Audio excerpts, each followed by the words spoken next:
All right, ladies and gentlemen, my name is Chris, and this is my channel, We Love Comics. And a day us comic book fans, especially Marvel fans, have been waiting for has officially arrived.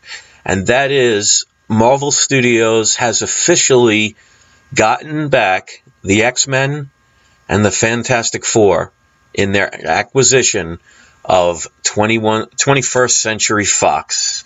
And I'm going to give you a little bit of an update of the story. I will post the link in the description. But Disney has acquired 21st Century Fox's film and TV studios in a landmark deal worth over $52 billion. The arrangement covers the movie studio, 20th Century Fox, the company's TV production arm, 20th Century Fox Television, Fox-owned cable networks, including FX and National Geographic, and the company's stakes in international networks like Star TV and Sky, which Fox is planning to acquire full ownership of before the sale is completed. Disney also will gain a majority control of Hulu in its deal with a 30% stake in the company. Well, actually, with Fox's 30% stake giving Disney a controlling interest of 60%. This is amazing. So let me scroll down a little bit because I don't want to read the whole article. I want to see where they talk about the comics. All right. Along with 21st Century Fox's various production companies and distribution networks, Disney also is taking ownership of the company's vast catalog of intellectual property. That means the comic book characters like the X-Men and Fantastic Four are now back under the stewardship of Marvel Studios. So, ladies and gentlemen, characters like Wolverine, Deadpool, Galactus, Silver Surfer are now properties of Marvel once again. And think of what that will do, especially to the Infinity War movies that will be coming to the movie world, and the amount of movies that will be able to be made, especially if you watch the recent Fantastic Four movie and how, let's just say, disappointed you might have been in that movie and their reboot so they can try and keep the franchise. Just imagine now that Marvel, who tends to do really well with their movies and do them right, can now get back the Fantastic Four, and maybe they might not get a solo movie for a while, but just imagine including them in the Infinity War. And there were rumors going around that in the movies, when you see in Spider-Man Homecoming, where Tony Stark's character sells his building to an undisclosed seller, there were a lot of speculations that that would become the building for the Fantastic Four. And my channel, a long time ago, before I shut it down, I was telling people that this was going to happen.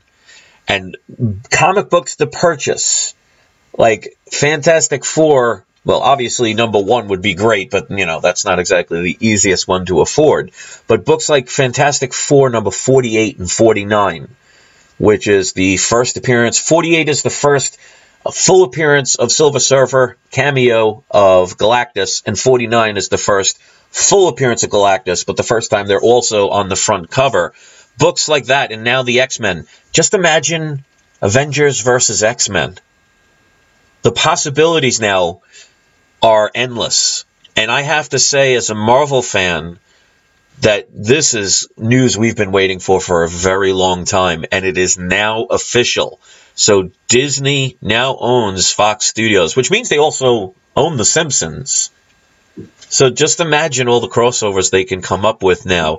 So if you purchase the first appearance of any of these major characters, expect those prices to go up rather quickly once this news becomes mainstream. And I hope people listened to me a long time ago. The best time to be buying comics is not at the moment like now, for example, because everybody now is going to be in the speculation market. And they're going to be looking for the giant-size X-Men #1. They're going to be looking for the Fantastic Four issue #5. They're going to be trying to grab everything they can. And when supply is low, because we know these comic books don't get, you know, the originals, they're not, you can't make more of them. The value is going to definitely, probably double in the next week. So the time to get them is way before these things happen. So I hope a bunch of you that have been listening to my channel, especially back in the days, took advantage of what was considered reasonable. Because especially, in my opinion, Fantastic Four #48, you could get a mid-grade copy of that book for roughly around $300. And I can pretty much say now with this news, especially once they announce that they are going to include them in one of the Marvel movies down the line, that book will double, if not triple. So it's not going to happen overnight. But these are the times when not to buy the book. So I know there's going to be a lot of people out there. They're going to be all excited, say, oh, I better get these books. Look for deals now. If not, you may have missed the boat, and they may get very expensive. But I would love to know what you got to say, what your opinion is about this. Now, they didn't buy the entire studio, which is fine. But to me, I mean, Marvel owned these properties anyway, and back in the 90s, due to their, poor business practices, they had to lease out a lot of their characters. I mean, they're just literally just getting them back. But if anybody knows anything about Marvel movies, they definitely put the effort into them. So I don't think you'll ever see another bad Fantastic Four movie again, knock on wood. And the X-Men, just including them with the Avengers and the rest, I mean, just imagine now you might be able to see Wolverine going up against the Hulk. Like you see in, Hulk 180 and 181. And to see maybe that classic scene with Wolverine's claws against Captain America's shield in, I think it was Avengers Annual 8, I believe. Correct me if I'm wrong. I mean, there's just an unlimited amount of ways that can go. And I have a feeling that they had this planned a while ago. And obviously they can't say anything until the signatures, have been signed and it's official. Because anything can change. But I have an idea they knew. And some of the characters they were talking about you'd be shocked in these Infinity War movies. I think they've already had, at least at the very least in the second one, kept room available for these characters or some of these characters to appear. And if they do, Phase 4 of the Marvel Cinematic Universe is just going to be amazing. So I don't want to keep this video long. I would love to hear your opinions. Please let me know what you think about this, if it's good, if it's bad. I mean, obviously it's your opinion and you're right. You have the right to it. I am so looking forward to movies down the line. In my wildest dreams when I was a child, when I was collecting comics back in the 80s, I had no idea what the future would bring for the comic movies. Because back in my days, I mean, you had the original Superman back in 1977, which was amazing. And Superman 2 was even better. Then you had the Batman franchise in 1989, which started out good and then just became goofy. But other than that, there wasn't a lot to look forward to. And now it looks like you're talking decades of comic book movies. And I hope for DC's sake that they decide to maybe start over again and do what Marvel did and take the time to do character developing movies before they just jump in to their Justice League movies. Because especially people who do not collect comics and don't know much about the comic book world, they need to be introduced to these characters so they can fall in love with them. I mean, nobody cared about Iron Man before the movies came out. Nobody really cared about Captain America before the movies came out, but the way they treated them made people that did not collect comics care about these characters and made us comic fans love them even more.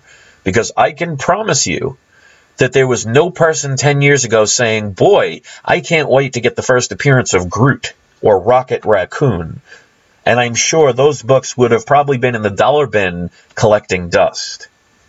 So Marvel definitely puts its effort in, and I hope DC turns around and does that as well. Because just imagine if they can get both studios on track and do quality movies that people care about. Us comic book fans could have decades of amazing movies to look forward to. Just imagine, I hope they will do justice with Deadpool, and they will not, Disneyfy Deadpool. I hope they will leave that alone. But somebody did say Deadpool kills the Marvel Universe. Now just imagine that movie. How amazing would that be? Oh, maybe they title that one under What If. So I have a feeling Disney's going to have more than 20 movies coming out. Like they said in Phase 4, there's at least 20. But it makes you really rethink the possibilities. So as far as teams like the Fantastic Four, do you think they will get a solo movie right away? Or do you think they're going to be characters where they're going to ease them in and have them included in other people's movies? Do you think they deserve their own solo movie yet? But one of the biggest things that people criticize, and justifiably so, is the lack of villains, or at least the way Marvel dealt with their villains. And now they have Magneto. They have Doctor Doom. Just imagine if they do a cloudless Galactus. Remember Galactus in Silver Surfer 2, where he was basically a cloud of smoke, which was the most ridiculous thing that Fox did with that character? They just have them meet Silver Surfer, because if you think about it, the Infinity War movies are all about outer space. What better way to start connecting with characters like Silver Surfer? It's just amazing the possibilities of this. And since that character would most likely be CGI, I mean, that would be an easy character to just now be able to add into the movie somewhere. I hope they do it in the first part. How amazing would that be? I'm sure they'll keep that a secret, but I guess we'll have to find out. So let me know what you think about this. Leave a comment. If you've never checked out my channel, I hope you will hit the subscribe button. Check out some of my videos. I do unboxings. I have plenty of videos to teach you how you can collect your comics, how you could store comics, how you could save money on getting them. Lots of different things. I hope you will check it out. I am so psyched about this. I've been waiting every day to see when this news would come out, and it's officially arrived. So now Marvel has got most of its property back. And even though they don't officially own Spider-Man, who knows? Maybe they'll get a deal with Sony someday where they can get back all the amazing Spider-Man characters. And just look at those characters. I mean, you're talking Venom, Green Goblin, Mysterio. The Vulture, obviously, we already have in a movie, but so many different paths you can take. So, Marvel just upped its game, and I'm really happy about that, not only as a Marvel fan, but a comic fan, and definitely a comic book movie fan. This is a great time for comic book collectors. Thanks for listening, guys. I hope you have a great day. Leave a comment, tell me what you think, hit subscribe, and don't forget, it's not you, it's not I, it's we love comics. Have a great day, everybody.